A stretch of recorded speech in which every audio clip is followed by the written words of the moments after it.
Captain America: Brave New World is one of the messiest, most empty, worst Marvel movies in recent memory, and that is a pretty impressive achievement considering some of the films that come out of Marvel recently. From the movie doing so horrible in test audience screenings that they had to reshoot it multiple times, to the last-minute addition of Giancarlo Esposito, to political controversies that led to various changes, including the changing of the title from New World Order to Brave New World. This movie has been through production hell and back just to get to the silver screen, and honestly, with all of these problems plaguing its production, I wasn't going into this film expecting anything special. Somehow though, this film managed to be even more messy and forgettable than I thought it could be. But enough about me ragging on it with general criticisms. In this video, I want to give a spoiler-free review about the movie first, and let you know my thoughts about it, and then at the end I'm going to get into some spoilers, just because there's some things that I really want to talk about with this movie,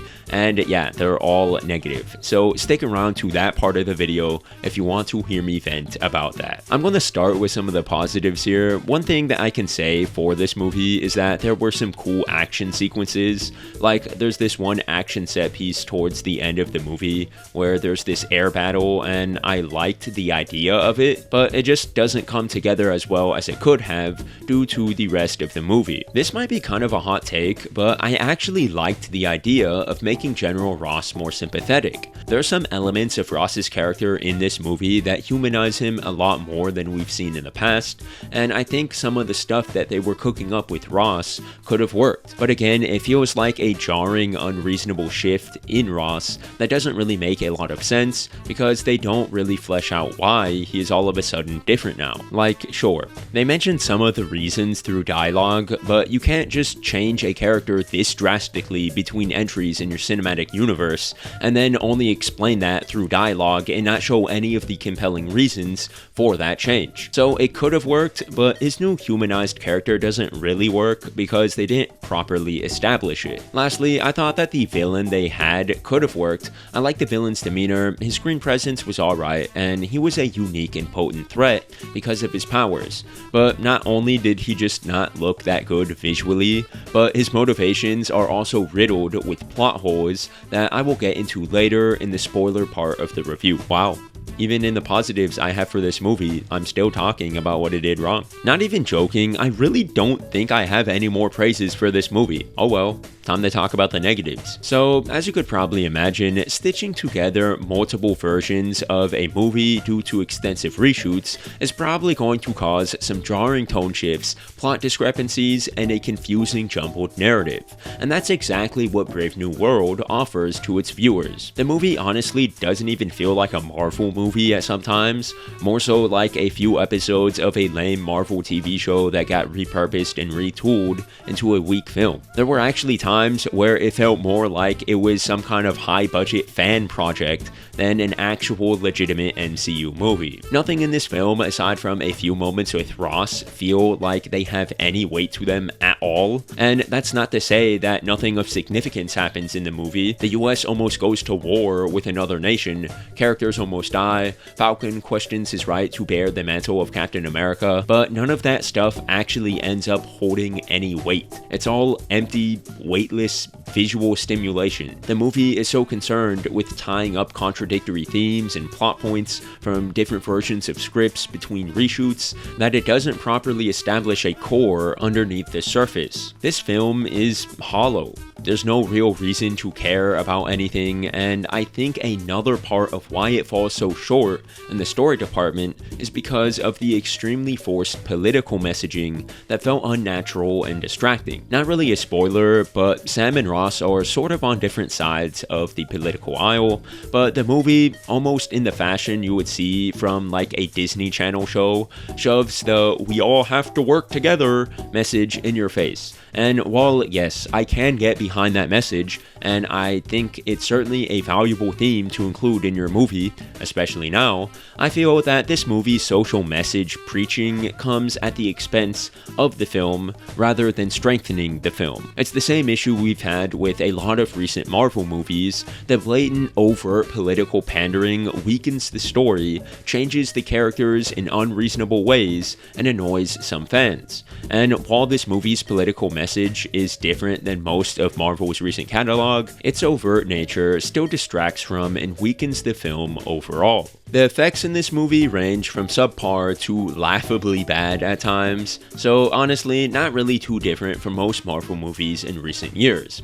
Nothing new there. There's this character, Joaquin, who is supposed to be like Sam's ward or sidekick or something, and he just does not have a real character, bro. He just likes to remind people that he's from Miami, and he tries to be cocky and make a bunch of jokes all the time, and he's super smart, and that's it. None of his lines were funny, he just talks for the sake of talking, and definitely falls into the category of annoying sidekick for me. Serpent, played by Giancarlo Esposito, is known to have been a last-minute addition to the film, and it really shows in the movie. His character has hardly anything to do with the rest of the story, he just shows up in isolated sequences, does some stuff that's hardly relevant, and then goes bye-bye for the second half of the film. Actually, such a meaningless addition, and that's really too bad because I liked some of Serpent's scenes. Esposito plays the character well enough, and it's just that he doesn't really have a reason to be in the movie. Like, there's this one shot where Sam walks off screen and then walks into a shot where Serpent is there, and none of the other characters who were with Sam are there now, and then Sam talks to him and walks off screen, and then walks back on screen into frame with like the rest of the characters, and it's just so painfully obvious that that sequence with Serpent was added in reshoots. Another thing, this movie should not have been called Captain America Brave New World, because it's not really even a Captain America movie. Sam is a passive protagonist for the most part, he has no personal quarrel with the main villain, Ross gets more character development than Sam does, and the movie is just full of Hulk characters and just has Sam in there for some reason. Like, why does Captain America need to be in this movie? He doesn't really fit, aside from the fact that it's like the American government, like that's where all this is taking place, and he has to like help fight for America. That's like it. There's like no reason for Captain America to be in this movie. And the villain's plan. Oh boy. That is such a garbage, stupid, idiotic mess. Spoiler-free version of that is that it's basically just unbelievably convoluted, convenient, highly inefficient, and the bad guy does one of the most stupid things I have ever seen in a movie at the end. So now that you've heard all of that, I'm going to get into some spoiler talks to just vent about how stupid this movie was. So if you don't want to hear that, then skip to this time in the video. Or if you're clicking off, then make sure to leave a like and subscribe. I plan to do a full long-form review on this movie in the near future, so hit that bell to stay notified. And make sure to come back and watch this part of the video when you've seen the movie. Okay, getting into stupid spoilers in 3, 2, 1. Can someone tell me how the heck the leader, or Samuel Stearns, who is apparently the smartest man of all time now, who can invent magical BS mind control technology tailor-designed according to people's DNA, who can see all the imaginable probabilities, somehow thought that Ross was going to let him go once he became president? And the whole reason Ross didn't let him go was because he wanted to keep getting the pills that kept him alive. Yet, if that was the case, then why didn't Stearns just make him a lifetime supply of the pills so that Ross would not have to worry about not being able to replicate them, and then he could have just actually let Stearns go? Or another thing, how did Ross and his people not detect freaking gamma rays inside of the pills? Like, did the government not check what was inside of the pills that a criminal who hated the president for falsely imprisoning him gave him? Like, did they not check what was in the pills that this prisoner gave to the president? They just didn't check it at all. They're like, here, President, take these pills, it's probably fine. And if it was so easy for Stearns to escape using the mind control technology, then why did he just not escape way earlier and instead waited 16 years in prison for Ross to become president and hope that he would maybe let him go? And while we're on the subject, let's talk about that mind control technology. First of all, how the barnacle does that thing even work? But you know what, putting that aside, like, sure, you know, I can dismiss stupid stuff in Marvel movies sometimes, because yeah, maybe he's super smart and somehow the lights make people do stuff when the music plays because of DNA somehow. But yeah, putting that aside, how did Joaquin somehow stop Stearns from mind controlling anyone ever again on some random laptop in a military base? Like, literally, he just types some stuff on the laptop for 10 seconds, and then it's just like, oh yeah guys, I stopped them from using the flashing lights on people's phones, so now he can't mind control anymore. But like, how did you do that? Like, how? And Stearns' whole thing was that he wanted to ruin Ross's legacy, but for someone who is so smart, he really goes about it in like the most convoluted, idiotic way possible. He has mind control, and he wants to ruin the president's legacy. Let me think. Oh, I know, mind control the president to do something stupid or dangerous that ruins his legacy. Why do you have to go out of your way to mind control all of these other random people to do all this other stuff when you could have just mind controlled the president and have him do something to tarnish his legacy, and then you basically achieved the same thing? This mind control is so stupidly used throughout the movie just to help this decrepit, frail, weak plot limp to the finish line, and because it's way too powerful and unbeatable, they just have Joaquin magically make it disappear in 10 seconds so that the heroes actually have a chance to win at the end. And if Stearns wanted to ruin Ross's legacy, then why would he have Ross almost get assassinated in the White House? That literally did nothing to tarnish his legacy. The only reason that was in the movie was so that Sam would be more personally connected because his friend might die now. And some of you are going to say it's because it helped cause turmoil amongst the nations and it made Japan not want to work with America, but I'll remind you that the main reason that happens is because later in the movie, Stearns frames America for stealing Japan's adamantium, so he could have just done that and then the deal would have fallen through just the same, and there would have been no need for the fake assassination attempt. And if Stearns didn't want Sam in the mix, as he hints at Sam being a nuisance to his plans, then why the barnacle would he make sure that Sam got involved by randomly choosing one of his friends to mind control and frame? It just doesn't make any sense. Like, what? Why would you do that?